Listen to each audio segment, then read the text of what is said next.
నమస్తే, welcome to KK news. నేను శ్రీదేవి.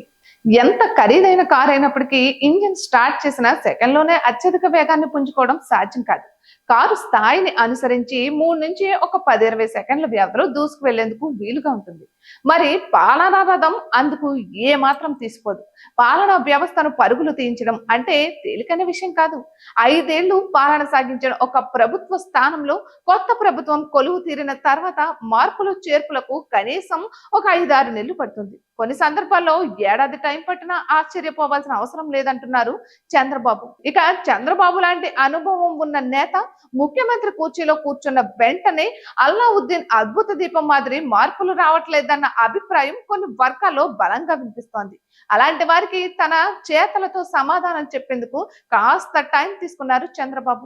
గడిచిన 2 వారాల్లో బాబు పాలన చూస్తే మార్పు కొట్టొచ్చినట్లుగా కనిపిస్తోంది. వరుస పెట్టి నిర్ణయాలను తీసుకోవడమే కాదు, ప్రభుత్వ పాలసీలకు సంబంధించిన కీలక నిర్ణయాన్ని వేగంగా తీసుకోవడం కనిపిస్తోంది. ఇక తాజాగా తీసుకున్న నిర్ణయాన్ని చూస్తే ఏపీ వ్యాప్తంగా ఉన్న రైతులకు ఉచితంగా సూక్ష్మ పోషకాల్ని సరఫరా చేద్దామన్న ప్రతిపాదనతో పాటు ఆక్వా రైతులకు యూనిట్ విద్యుత్ రూపాయిన్నరకే ఇవ్వాలన్న నిర్ణయానికి ప్రకటించారు.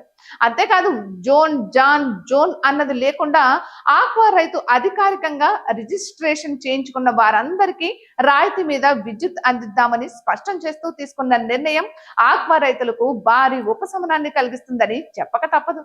ఇక అదే సమయంలో రిజిస్ట్రేషన్ చేయించుకోకపోతే రాయితీ మీద విద్యుత్ ఇవ్వమని తేల్చేశారు. విశాఖ చుట్టుప్రక్కల ప్రాంతాలు ఒక హబ్ గా, రాజమహేంద్రవరం, కొవ్వూరు సమీప ప్రాంతాలు గోదావరి హబ్ గాను, అమరావతి, విజయవాడ, కర్నూలు, సత్యసాయి, అనంతపురాలు మరో హబ్ గాను, ఇక తిరుపతి చుట్టుపక్కల పంచాయతీలు ఈ కార్పొరేషన్ తో కలిసి మరో హబ్ గా చేయాలని డిసైడ్ చేశారు. ఇక ఈ 5 హబ్లతో రాష్ట్రంలో డెవలప్మెంట్ చేస్తామని చెప్పారు. రానున్న రోజుల్లో హిందూపురం, అనంతపురం మధ్య బాగా డెవలప్ అవుతుందన్న అభిప్రాయాన్ని వ్యక్తం చేశారు.